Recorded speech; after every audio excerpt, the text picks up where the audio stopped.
Hello and welcome to NARUC Center for Partnerships and Innovation webinar series. I am your host, Dominic Libertor, Logistics and Finance Officer for CPI. I'm going to just go through a few basic slides for those of you that it is your first time about NARUC, CPI, and some of the work we do. Today's topic will be the initiative on cybersecurity and solar projects. Cybersecurity Advisory Team for State Solar, or better known as CATSS. So first off, what is NARUC? We're a nonprofit founded in 1889. Our members are the state regulatory commissioners in all 50 states and territories. FERC and FCC are also members. We have associate members in over 20 countries. NARUC members regulate electricity, natural gas, telecommunications, and water utilities. So I'm a part of CPI, or Center for Partnerships and Innovation, and basically we are a grant-funded team. We have a great website that you should check out. We have 4 topical areas, and these are wide-ranging. We do a wide range of different research and trainings. So I definitely want you to check that out at www.naruc.org/CPI-1 or just CPI. We identify emerging challenges and connect state commissions with expertise and strategies, and we build relationships, develop resources, and deliver trainings for our commissioners and the industry in general. Before I jump to today's speakers, I just wanted to tell you all for Q&A, we will hold all questions. Definitely type them into the questions box, which you'll see on your dashboard. And we will hold them until the end of the webinar, and we'll have a Q&A portion for that. We won't do questions as they come in. So definitely type them in there. Don't wait to send them right in, and then we'll have Lynn Constantini take over, and she will moderate the Q&A. For right now, I will hand it over to Lynn to introduce our panel today.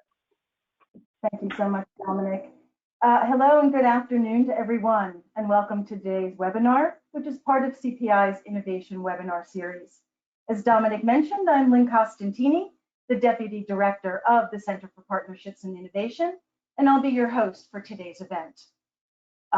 Again, my colleague Dominic will be working behind the scenes, as will another colleague, Ashton Rafferty, that may be called upon to help me at the end moderate Q&A.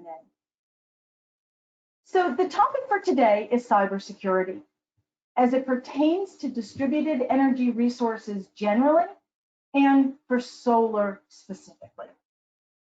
Rooftop solar represents an integral and growing part of the electric grid. Increasingly, these and other distributed energy resources are connecting to the grid for grid reliability purposes. Now, industry standards do exist to ensure interoperability, but cybersecurity tends to be an afterthought. Even as the risk, or the threat, I should say, of crippling cyber attacks is growing, and complicating this really complicated landscape to start with, a recent report by the GAO just came out to say that the impacts of an attack on the distribution grid are uncertain, complicating the landscape even more. So we have 2 great speakers today to speak to these issues specifically. First, we'll hear from Jeremiah Miller, the Systems Integration Technology Manager in the Solar Energy Technologies Office of the Department of Energy. Jeremiah is a subject matter expert who's worked extensively in the DER arena. Prior to joining the Department of Energy, he worked with European and North American utilities supporting wind and solar energy deployments on distribution grids via grid edge automation controls. He's also worked in semiconductor manufacturing, naval nuclear, and natural gas turbo machinery industries. That's a mouthful, Jeremiah. During his presentation, Jeremiah is going to give us a high-level view of emerging electric grid cybersecurity risks from distributed energy resources, including rooftop solar. He'll focus on the drivers that are accelerating DER adoption, the new cybersecurity risk landscape for solar, and efforts underway to address those challenges. Our second speaker is Kirsten Burklas, the Electricity Program Director at the National Association for State Energy Officials. In her role, Kirsten works with state energy offices on a wide variety of issues, including grid mod, energy security planning, microgrids and renewable energy, and cybersecurity. Kirsten also brings a wealth of experience to this conversation. Prior to NASIO, she was the Science and Technology Policy Fellow at the U.S. Department of Energy, where she worked on clean energy, state and local energy policy, and cybersecurity issues. And prior to DOE, Kirsten was a program manager at NARUC in our international department. But most importantly for us today, Kirsten is the project lead for CATSS, which, as Dominic noted, stands for the Cybersecurity Advisory Team for State Solar. She'll address the roles that state commissions and energy offices play in shaping the future of grid reliability as DER growth accelerates, as well as detailing the goals and objectives of the CATSS project and the roadmap to deliver them. We have reserved plenty of time for Q&A following the presentation. As Dominic noted, the best way to ask a question is to use the Q&A feature built into the GoToMeeting platform. So with that, I'll turn the floor over to Jeremiah Miller. All right, hi all. So it's my pleasure to be here. Hi all. I am Jeremiah Miller, a technology manager with the Department of Energy Solar Office. And so I oversee approximately 40 million or so in R&D funds, everything from next generation solar inverter designs and advanced controls to solar forecasting algorithms and these distributed energy resource management systems that the utilities deploy.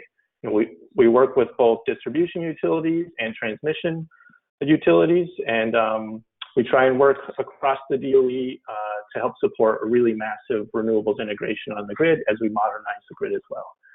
I'm the office lead for cybersecurity, so I'm glad here to dive deep into that with you today. And so there we go. So quick disclaimer, this presentation and the associated discussion are really just my personal thoughts and ideas. You know, these are not the views of the U.S. government. They're not the views of the Department of Energy. They're not the views of my own solar office. These are my own personal thoughts. So my office is a financial assistance office. We fund R&D around the country to really help grow the solar market and help deploy these really important technologies to help address environmental, social, as well as economic issues and opportunities around the country. So with that, over the last 10 years, we've seen really dramatic price decreases for solar technologies. And basically what that means today is that solar is more or less cost effective basically anywhere in the country. You know, the return on investment time for these technologies is, you know, sometimes as low as 3 or 5 years. You know, for residential customers, it's usually sort of 5 to maybe 9 years or so. And the goal is to half that price again over the next decade. So solar really is becoming a really important energy source on our grid. These slides are a couple of years old here, but they help illustrate just how that solar is connecting to the grid. So if you look at this map here, those little tiny dots, you know, see several dozen of those there, are the really big solar plants deployed around the country. There's actually probably 2 or 3 times that number today. You know, it's really just an indication that there are quite a few really big plants out there today. What I'm going to talk to you today about is really about all the smaller systems out there. And, you know, these much higher in frequency, but smaller systems are really just being deployed everywhere. There's a lot of them happening. And in some places, they actually, there's more of those in aggregate number than there are these big plants. And so an issue here is that they're below what are required for registration with FERC and NERC. And so what sort of grid support functionality do we need from those systems? And then especially for today, what does that mean for cybersecurity? So why should we care about cybersecurity for today. Why should especially state utility commissions care about cybersecurity now? So I have an example here. It's sort of an order of magnitude of what it looks like for solar today. If an attacker shut down my solar rooftop inverter with ransomware, should the grid operator care? From the grid operator's perspective, a single home solar inverter is really in the noise floor for the grid's normal, load variability. The question of risk, and therefore, the impact to what it means to the grid, is when many solar systems could be simultaneously attacked. So just like the grid operator, a utility commission should care if my compromised solar inverter may act as an access point to the grid operator system, or if the attacker may have compromised many solar systems, via an attack on, say, the solar inverter company. So a back of the envelope calculation here, sort of how you should think about it maybe now. So example here is for the Western interconnection grid. This is the grid, basically everything west of the Rockies. For that grid today, the grid operators plan for the largest loss of resource events. So in this case, for example, loss of one of the Palo Verde nuclear generation units. And so that's a 2,000 megawatt system. The point here is those smaller rooftop systems in that Western grid today, they're an order of magnitude larger than that today, right? They're very dispersed, many different vendors, they're very, heterogeneous. But the point here is that represents basically about 95% of all solar in the West. Like you mentioned before, none of which is required to follow NERC CIP. And then coupled with that, there's no widely recognized alternative cyber compliance standard for these smaller systems. So extrapolating that, the grid could absorb an attack on these systems today, but especially over the next 5-10 years, as we especially double and triple every 2 or 3 years the amount of solar connecting, the magnitude of solar on the grid is becoming quite large very quickly. And so we need to figure out how we secure them. So, there we go. So what's linking this conversation here? What's linking solar and cyber? It's the interconnection process. And so driving that conversation today are interconnection standards for the requirements we need for solar and these other distributed energy resources. So the interconnection rules seek to maintain the safety, reliability, and power quality of the grid. And cyber issues mean we must also seek to maintain the security of the grid. So why was cybersecurity not addressed from the beginning of these interconnection standards? Basically, there's not very much solar connected to the grid at the time. If an attacker hacked into a solar array in 2010, the grid operators probably wouldn't even have noticed at all. Back then we didn't really need to worry about a solar system being hacked. Today, we're increasingly connecting more and more things to our phones and to the internet. And depending on where you live, there's a decent amount of smart solar starting to happen already, or it's really picking up now.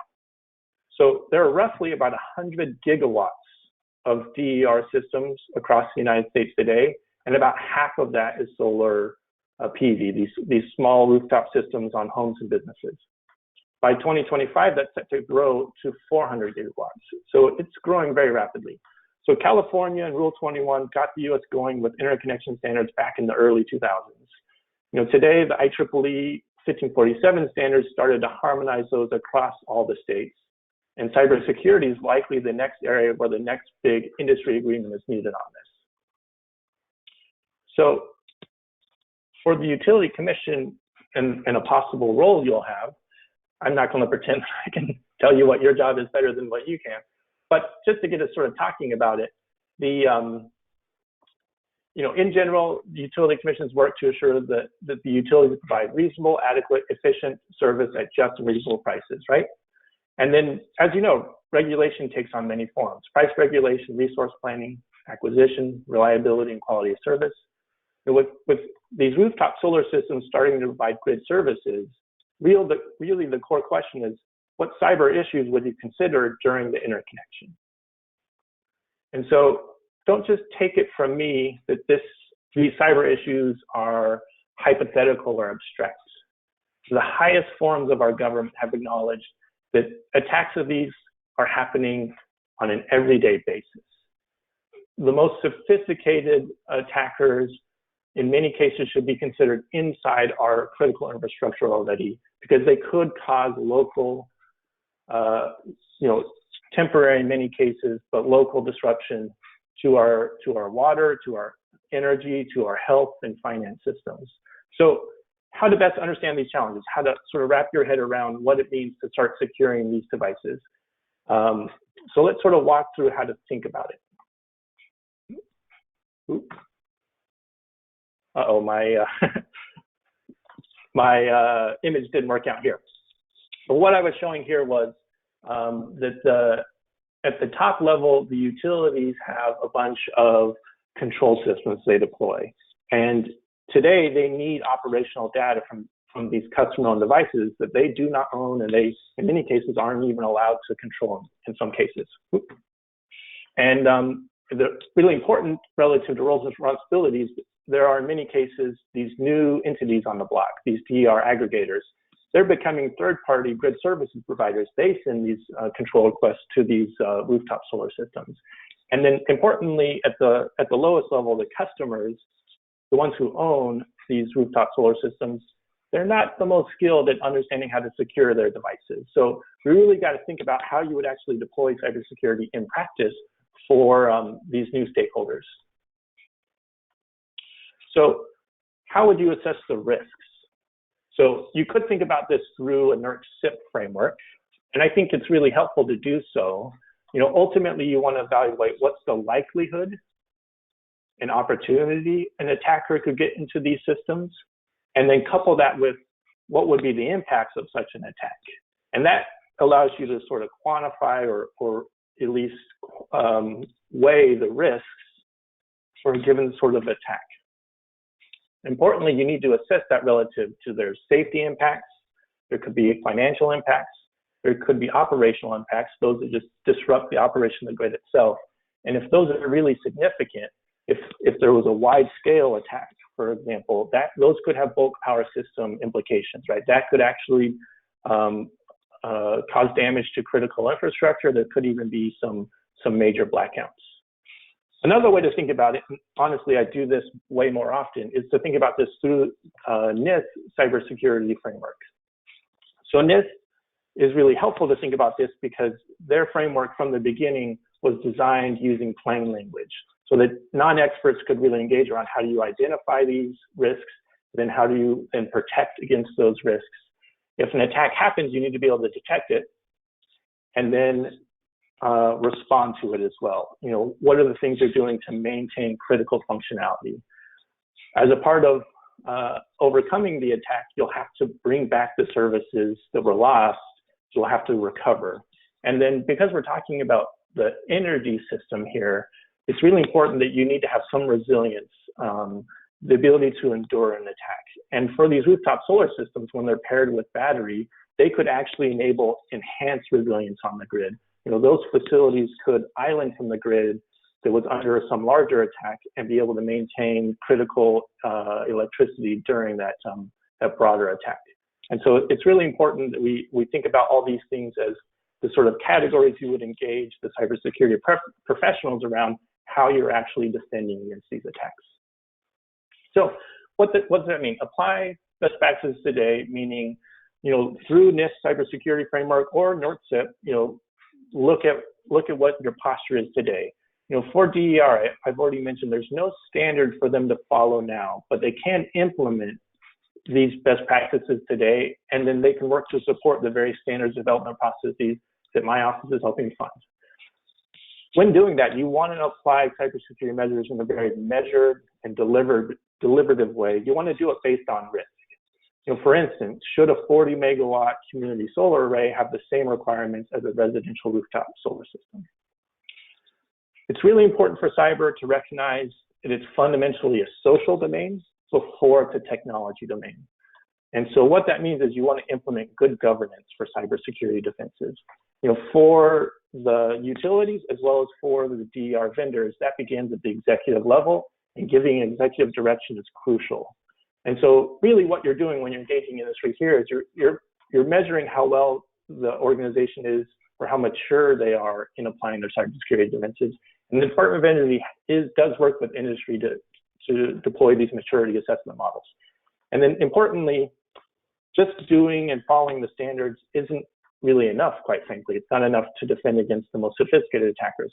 And so it's important to position whatever you're doing relative to move from a compliance to a resilience perspective, right? You want to incentivize enhanced defense. You want to participate with industry around the next generation cyber defense technologies, and really also work with the Department of Energy. So the goal is to try and survive one of these attacks, quite literally. That this is critical for the nation's infrastructure. So in practice, that means applying various defense in depth and continuous risk management techniques. In the Q&A, we can maybe talk more about what that would mean, but ultimately it means you organize in a very systematic way relative to these frameworks and relative to assessing maturity. But there's still a lot of challenges here. And this is where I think the states can really help step in and play a role if they want to. They can clarify the roles and responsibilities, federal versus state versus utilities versus these DER vendors and these DER aggregators.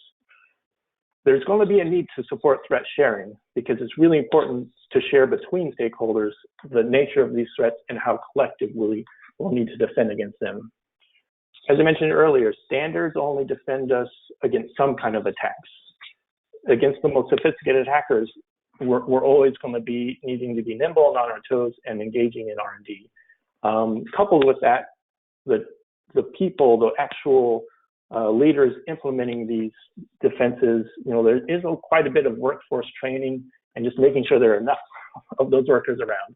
And then sort of lastly here, it's really important to consider when implementing cybersecurity requirements that there's fairness and equity. We don't want to erect barriers for what this means for the industry. And so it's really important, like I said earlier, to have very measured, very deliberative efforts.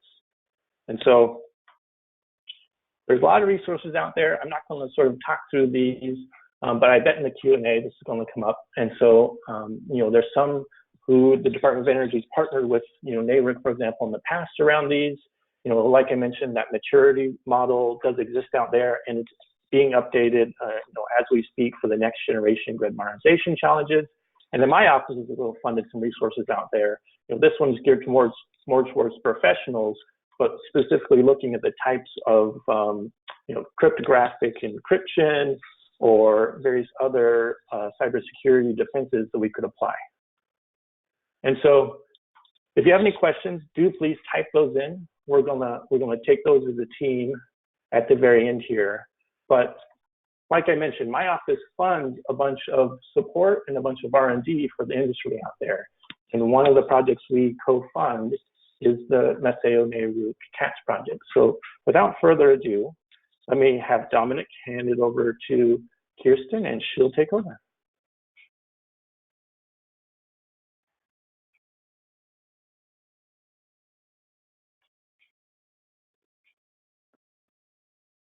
Great, sorry, I had to find my mute button here. Dominic, do you want to advance the slide or do you want me to hand the controls? Oh, I think. I have just handed over mouse control to you, so you can go ahead and do it.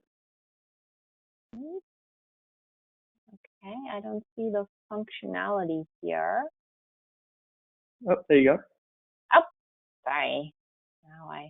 Okay, great. Thank you, Dominic, and thank you so much, Jeremiah and Lynn, for the great introduction. So I am Kirsten Burklas. I'm Senior Program Director for Electricity at NASEO, the National Association of State Energy Officials. And I'm really excited to talk to you a little bit more about our cybersecurity advisory team for State Solar Program, also called CATSS, that we together with NARUC have received funding from the Department of Energy, Jeremiah's office, the Solar Energy Technology Office, or CEDO.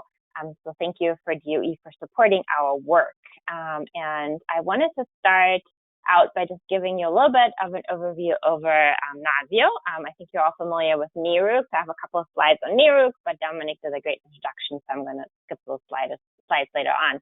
But NASIO, the National Association of State Energy Officials, we are the nonprofit organization who represents the 56 governor-designated energy officials from each state and territory, as well as the District of Columbia.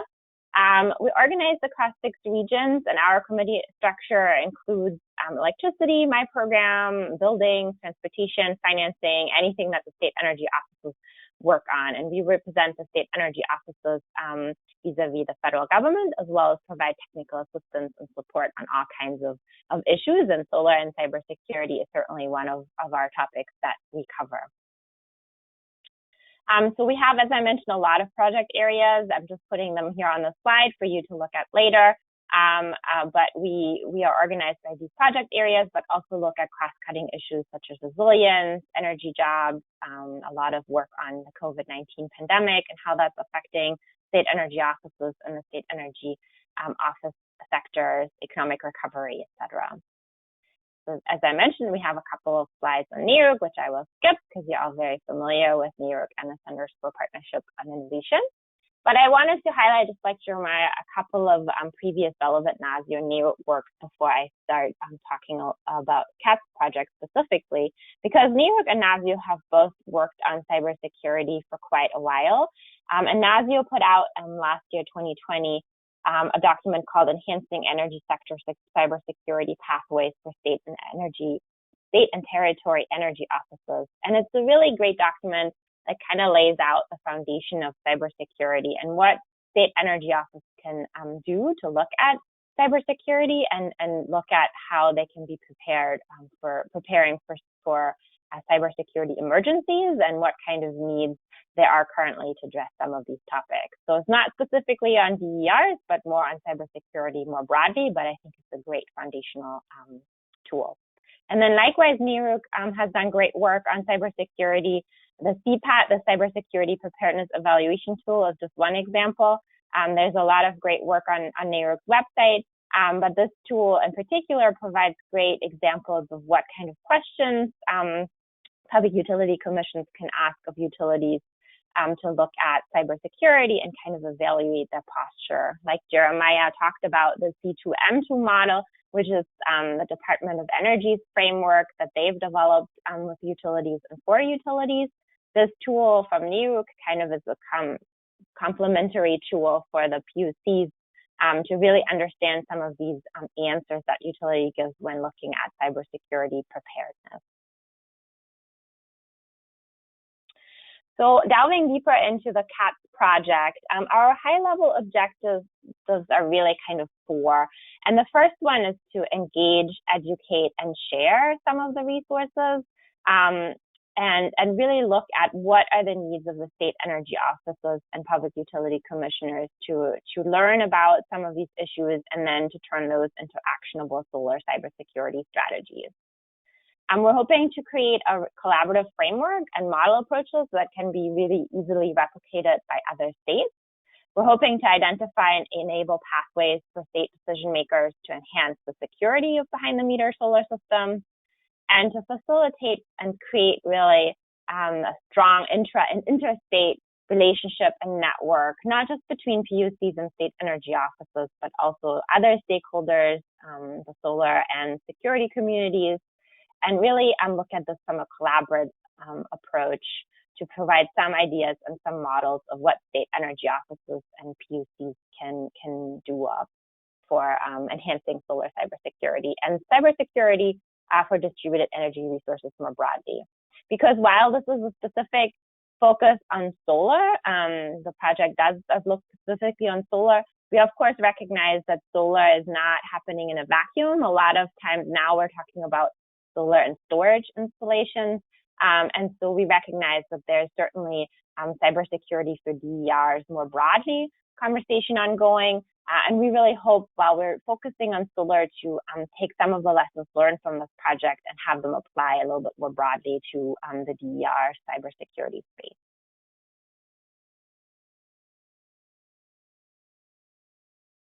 Sorry, I'm trying to, sometimes, okay. Here we go. So we have a wide variety of state participants, both from the state energy offices and the public utility commissions. And the way that the project is structured is we have an advisory group as well as a control group. So the advisory group is made up of some of our state participants, and that's really our group to kind of vet some of the project goals, to vet some of the tools we're developing, and really kind of be a sounding board, and really also provide significant input in some of the tools we're developing. We also, I will show you on the next slide, have a wide variety of experts that are part of the advisory group that kind of round out our state participants. And then we also have a control group, which we're really hoping to use as kind of a sanity check group when we're developing the resources, to make sure that we're developing resources not just kind of for the leading states. California, for example, is certainly leading in this area, but also for states that are just starting to delve into these issues, and that our tools and resources we are developing are applicable to all states. So we had an open call. We're invited states to participate.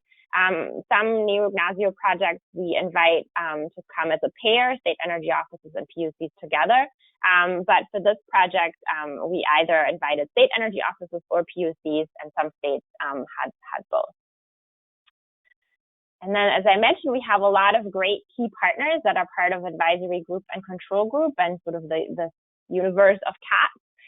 This is certainly a representation for the utilities, as well, not just investor-owned utilities, but also the municipal utilities and the rural co-ops. We have a lot of labs that are part of this project. Certainly the U.S. Department of Energy, not just the CEDO office, but the Office of Electricity and the Office of Cybersecurity, Energy Security, and Emergency Response, CSER. We have private industry and solar developers represented. And I think it's a really great group of a mix of people that bring a lot of different perspectives. So we're really fortunate and thank our key partners for being part of it in our states. And I think so far we've had already quite a few meetings of the working or the advisory group. The project started about a year ago, and it's a 3-year project, and it's been really engaging and great to see all these people come together, which is really one of the key goals too of the project, to have people meet and talk about these issues and kind of exchange ideas.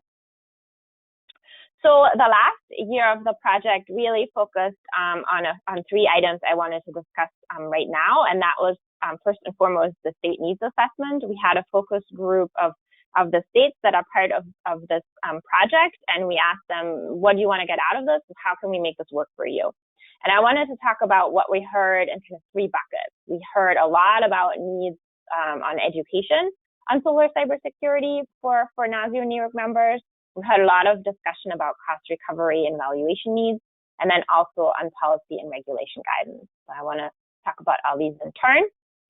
So on the education side, we heard really the need from the states, and when I say states, I really mean the PUCs and state energy offices, on we need plain term resources on DERs and cybersecurity measures. What has been happening? What's the overview? Where does cybersecurity play a role? What is the current status of cybersecurity? What is the current status of standards? And where are we at this point? And how can we take this information and inform discussions that states have with utilities and other stakeholders? There was also a really important question about kind of looking at realistic impact and consequence assessments that states would like to see. Jeremiah touched on that. I think that was a great part of his presentation, where he talked about some of these frameworks that could potentially be used. So there's definitely a need on the state side to ask about these. And then there was a big discussion on roles of state energy offices and public utility commissions, as well as federal and state policy and regulations, and where sort of the line falls. I already mentioned the standard setting was a big conversation, and then there again is what's the role of state energy offices and PUCs when it comes to standard setting, IEEE standards, other standards that are being developed. What is the state? What role should the state play? And I want to, while I'll go on to the next slide, also just highlight that this state needs assessment and what we heard from the states and what I'm presenting on today is still somewhat in a draft format. I just want to highlight that, I want to represent what the states heard, but we're still in the drafting of these documents.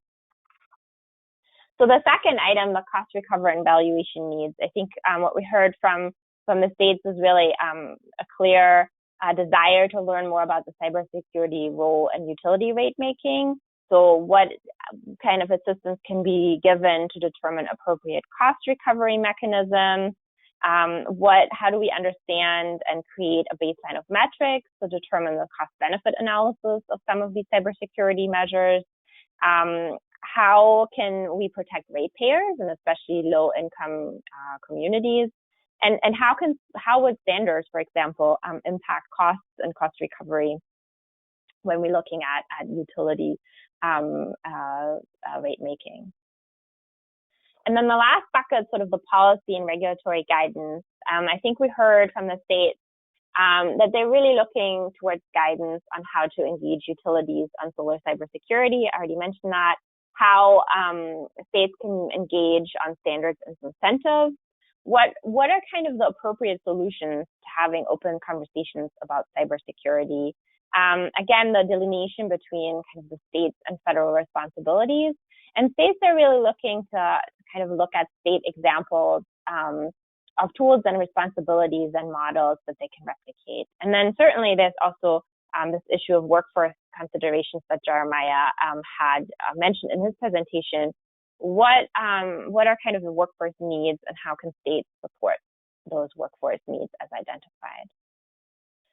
So one of the items that we're also doing in the first year is a literature review. So we took a lot of the documents that Jeremiah mentioned and some of the other literature that our advisory group provided, and we're putting it together into a literature review.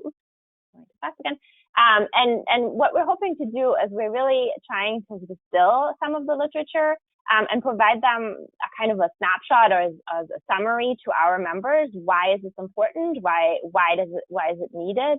And what kind of key project lesson could that be for CATSS? So this is the start of a table. We kind of started with introductory resources. We're hoping to kind of guide state energy offices and public utility commissions through some of these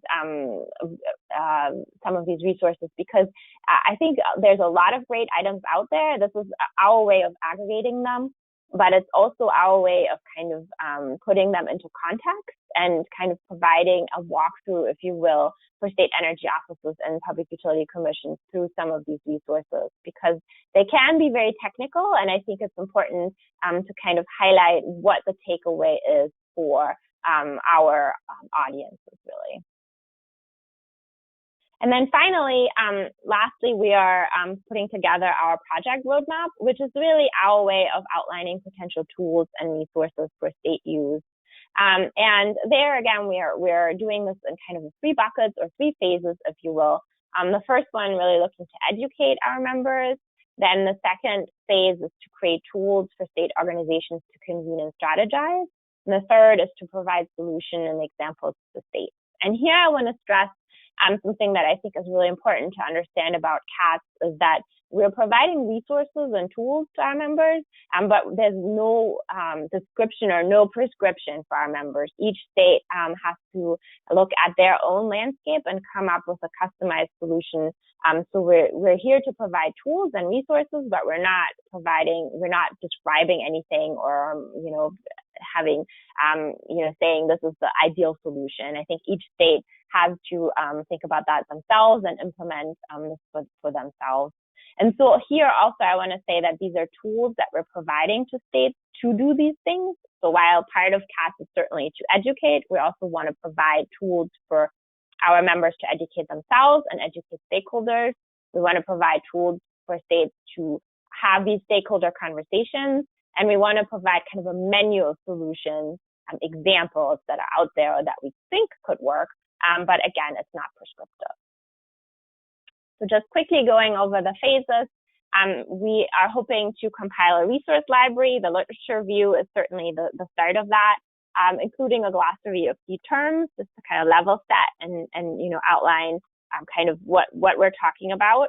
As mentioned in the needs assessment, there is a desire to have engineering and systems overview, and where does cybersecurity fit in with some of the solar system and DER engineering components. And then we're hoping to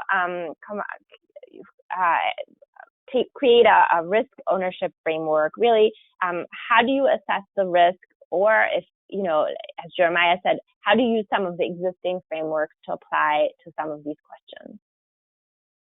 And the second phase, really providing tools for states to convene and strategize. I think both PUCs and state energy offices have a great role to play in convening stakeholders in each state.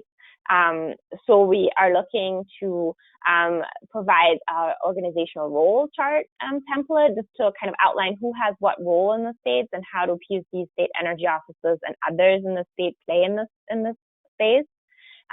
We're hoping to develop a stakeholder engagement strategy for states. So how do you frame this conversation, and what are questions that you should be asking stakeholders, and how do you convene stakeholders to talk about issues that can be very sensitive in nature. So how does this work from a PUC and state energy office perspective? Consequence forecasting guidance, again, sort of looking at the risk and what is the consequence of certain actions might be. And then object management guidance, just really what kind of providing visioning tools, right? So what efforts exist already, what could potentially be a goal, and how can you get there from where you are. And again, these are tools that we're providing. We're not convening them for the states, but providing states with the tools to do the convening. And then the third phase, so to speak, is to provide solution examples to states. So policy tools, examples, what have other states done, maybe even in other topic areas that has been really successful that could be applicable to solar cybersecurity. A decision support and assessment tool. So for example, we're looking at compiling a DER criticality checklist. Jeremiah mentioned in his presentation, maybe a 40 megawatt solar arrays should be slightly treated differently than, rooftop solar. And I would probably add that a solar array at a critical facility might be treated differently than if you're looking at rooftop solar. So those are questions that we want to explore further. And then kind of, for example, how do you, as a programmatic and project tool, how do you integrate solar into PPAs? How do you integrate solar into RFPs, into interconnection standards, solar cybersecurity, that is, and how do you really make sure that these questions are addressed going forward? As I said, we're still in kind of the draft phase of this, so if you have any further suggestions, we're always welcome more input and happy to entertain your questions or anything in the ideas in the chat box. And then lastly, I just wanted to highlight that we have a great new webpage, which will house a lot of these resources, starting with the literature review as we're completing that. But currently, it has already a few resources that are available to you from NASU and NERUC and some of the labs and other partners. So I invite you to check that out on our NASU website.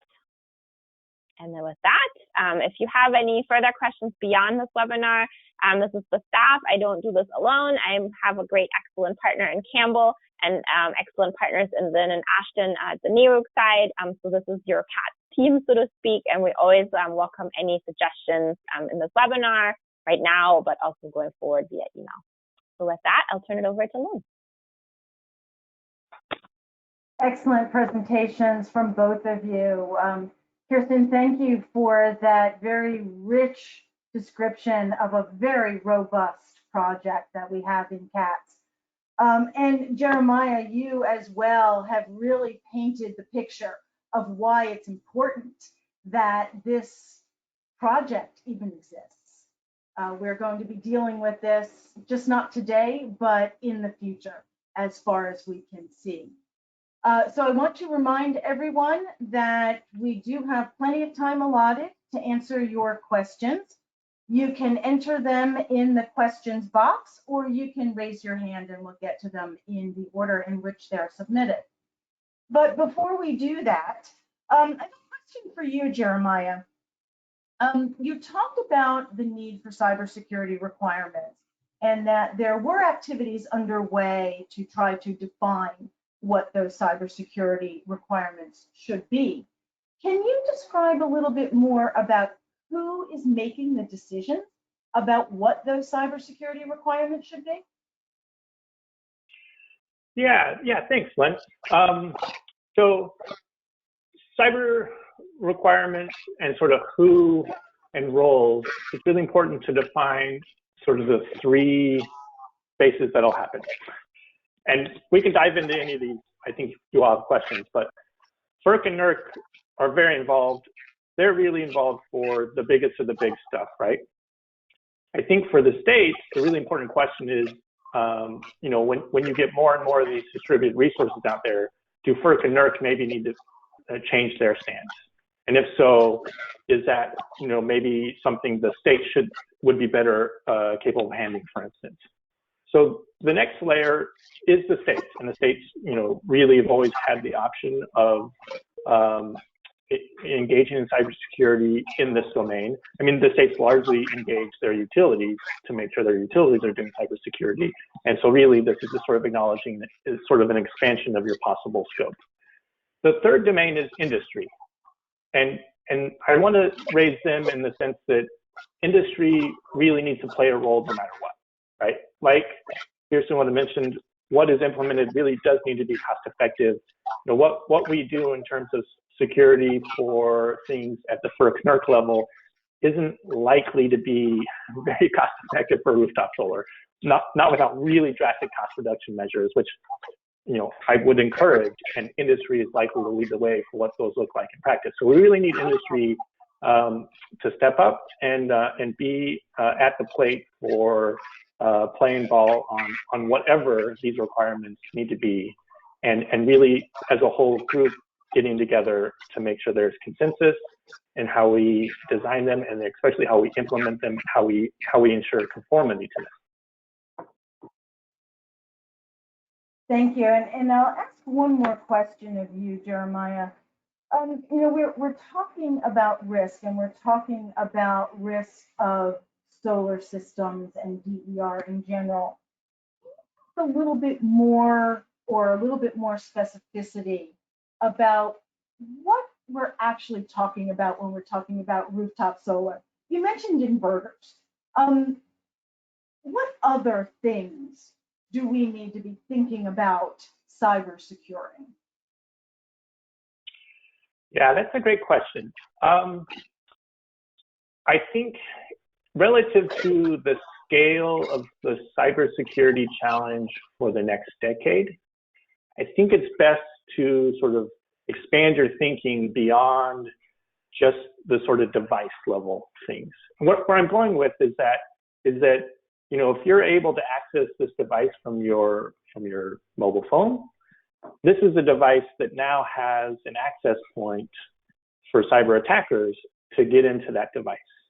But if that device is also connected to your home internet, for example, they could jump from that device to your home internet and then maybe jump to the solar inverter.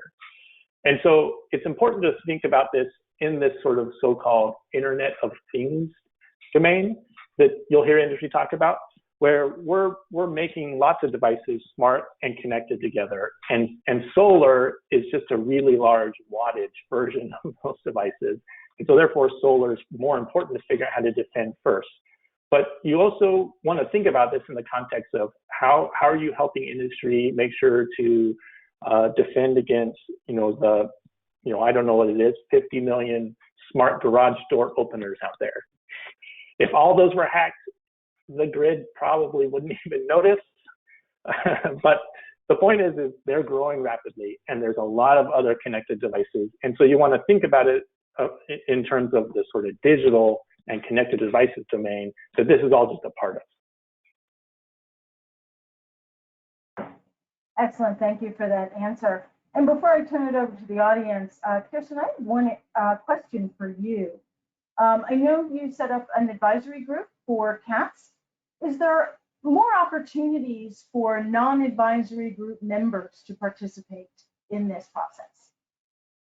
Yeah, great question. So I think there's always an opportunity to join our control group and to kind of be part of the process from the back end and look at when we're developing these tools, and we will disseminate them to the control group, and there's an ample opportunity to provide input. But I think we also want to be inclusive of all, the entire NASU and NERUC membership. So if anybody's interested in joining further this project and providing input, I mean, I think this webinar is a great opportunity, but there's certainly more opportunity as we go along, and we're happy to share some of these early drafts of you know, tools and resources to provide input. For example, we also shared the draft needs assessment and some of the other material I mentioned today with some of the committees at NERUC and NASIO, so the electricity and energy security committees at NASIO and the critical infrastructure committee at NERUC. The members had opportunity to comment on some of these things. I think those are great venues to engage some of the other members that are part of the advisory group. And I'll also add, Kirsten, you were talking about your literature review. And we know that this technology space, this operational space is expanding, growing rapidly. And that literature review is really a living document, if you will. And I would encourage anybody on the call that if you find a particularly interesting resource that you think that we can include in that literature review, please pass it along to Kirsten or to me. That would be very, very helpful. Some peer learning going on. So I have a question here, and it looks like this probably is a question for you, Jeremiah, and I'll read it verbatim. Has any work been done on the risks posed by the new smart inverter code requirements, enabling centralized control by utilities of distributed, decentralized solar installations? Doesn't that functionality and central control increase the risk? No, that's a great question. So the short answer is yes. It's sort of best to understand what those risks mean in practice relative to what I was getting about in my talk. Essentially, you know, if an attacker is able to put malware on one solar inverter, it's not really an imminent risk to the grid. But if they could use it as a way to access other upstream systems, so like a DER aggregator, and all of a sudden now they could infiltrate something that controls 1,000 or 10,000 of these solar systems out there, then it becomes, you know, proportionally a greater risk. At the same time, those aggregators or the utility systems could be hacked itself. They could send out malicious commands to these solar systems, to battery systems, to electric vehicles, you know, to a variety of traditional resources, right? And so that also could be an attack vector. And at the end of the day, if, you know, for the utilities, for the DR vendors, they need to defend against all of them, right? Supply chain is like the quintessential everything. We got to figure out how to secure everything, right? It's a hybrid of those two combined. So at the end of the day, for these smart grid features, those are necessary based on the amount of solar and you know, other devices, you know, smart motors and fans in your buildings, you know, a variety of different next generation technologies. They're important for power systems by themselves, right? They need to be able to ride through when lightning strikes a local transmission tower, right? You want the solar system to stay online and continue to provide stable power to the grid. And so those features, many of them are entirely autonomous. They don't need centralized control from the utility. But as we get more and more DER, it's likely that some sort of coordinated control will be necessary or even wanted, right? You want these devices to be price responsive, and so they need to figure out how to respond to those price controls, right? So there's probably going to be a balance. But ultimately, the question raises a really good point about you're going to have different layers of what the responses look like, and therefore different layers of cybersecurity requirements. And that's just going to be the nature of where our modern grid is going.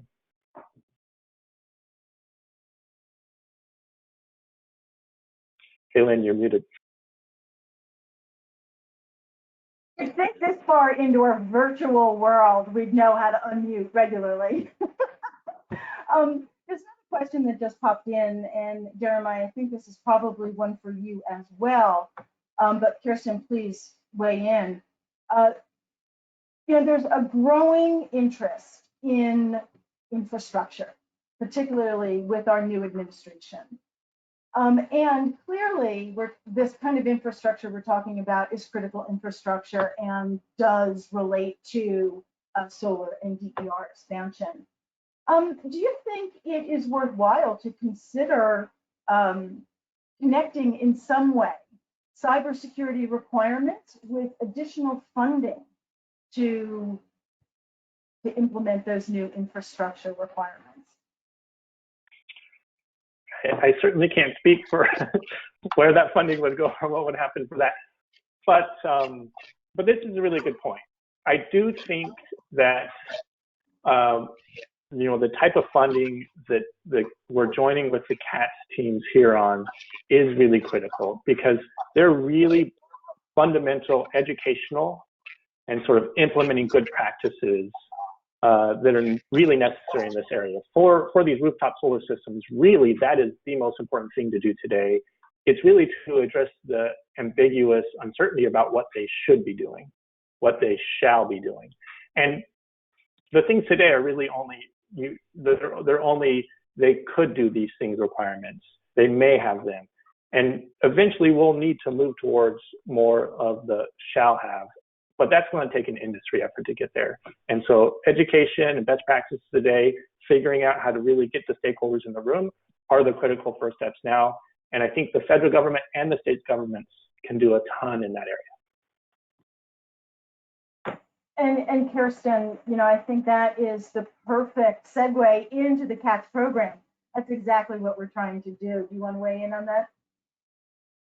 No, I think that's exactly right. And I think, as I mentioned, the project is 3 years, but we really thinking of this as a start of the conversation, because there's so much education also part of that. And I think, we're clearly not going to solve all the issues in 3 years. So we're really hoping that this bringing together the state energy offices, the public utility commissions, the federal side, the stakeholders as part of the solar and the cybersecurity sphere is really the kind of start, and that this group continues to work together even beyond the project and have these conversations.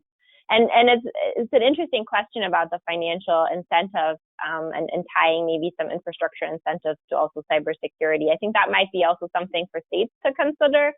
Again, I think that's sort of a state question. What would they like to require and what would they like to incentivize? And I think that will be part of the conversation with our state members in CATSS, and not to answer that question, but to give them options of incentives, requirements, potentially. So I think those are good questions.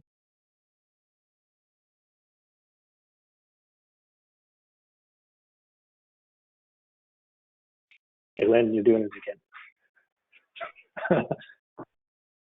I'm not muting myself. Somebody else is muting me, and I'm not realizing it. So it's just not me. Apparently, there's a little feedback with my sound. But we're nearing the top of the hour. I really do want to extend my thanks to both you, Jeremiah, and Kirsten. Again, this is a topic that is definitely top of mind now and is only growing in importance as more and more of these DERs are put onto our system. So I look forward to continuing the conversation with you. But for now, thanks so much. I appreciate your time. And now I'll turn it back over to Dominic.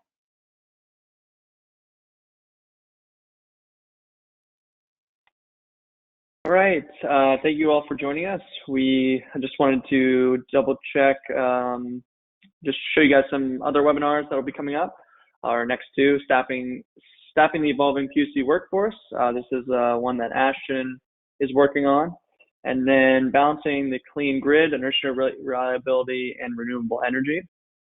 Those will be May 13th and June 17th, and you can register for those at the website below under Innovation Webinars. thanks again for joining us, and we hope to see you again in May. And there's one last thing I forgot to say. Thank you, DOE, for supporting the series and also participating in the series today. Bye now. Thank you. Bye. Cheers all.